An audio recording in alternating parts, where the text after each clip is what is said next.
Mga binati ko magkaigsunan ni Jesucristo, ang sambingay sa Ebanghelyo karon gitawag kini sa in English og the parable of the vineyard and its workers. Dili man lisod sabton ang maong sambingay apan lawom ang mensahe niini. Diay mga tao nga way trabaho, alas 7, alas 9, alas 3, o niya alas 5 sa hapon, wa sila mga trabaho, wa sila kapanginabuhian.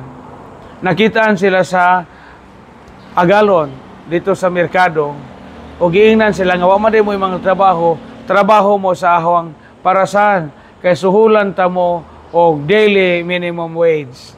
Daily minimum wage 1 denarius mo to equivalent og sa kaadlaw nga sweldo atong panahon sa panahon ni Jesucristo.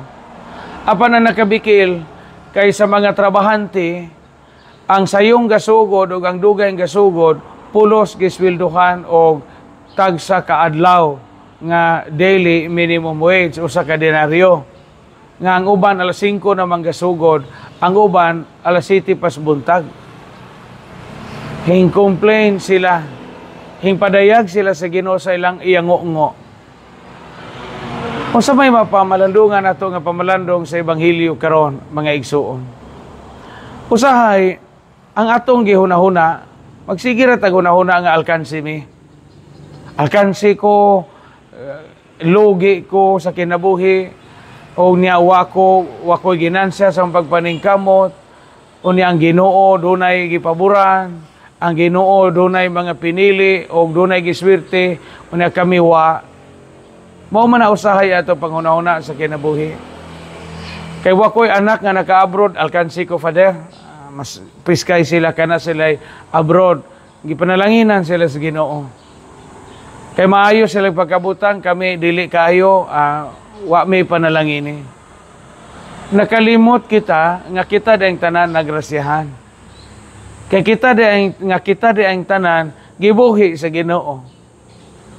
Di ta makakita sa kanindot sa panalangin, nga gihatag kanato sa Ginoo. Kay kanunay maguta magtandi-tandi. Kanunay man atong itandi atong kaugalingon nga to sa uban.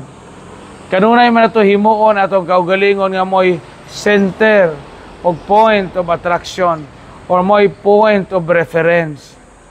Mo nga di ka ka-appreciate sa mong kaugalingong blessing. Muna nahitabo sa Ebanghelyo karon. Imbis nga magpasalamat ang mga laborers nga to sa agalon nga naing salbar sa ilang kalisdanan, nga wa sila trabaho, wa na sila kauna-hunaan nga gisalbar sila. Nga naman nabulitan sila sa pangunahuna nga alkansi ko, kay niya awahin ang gasugod sa trabaho, mao gihapog sweldo ang ahong nadawat.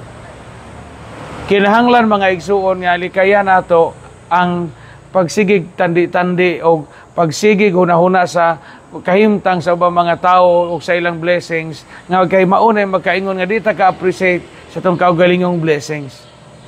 Ang Dios maayo natong tanan, mo na eleksyon sa Ebanghelyo karon.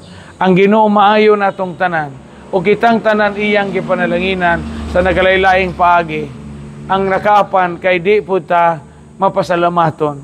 O di na to hunaon ang mga maayong butang nga gihatag niya, dili tungod kay angayan kita, apan tungod sa iyang kaluoy ka manggihatagon o kaayo.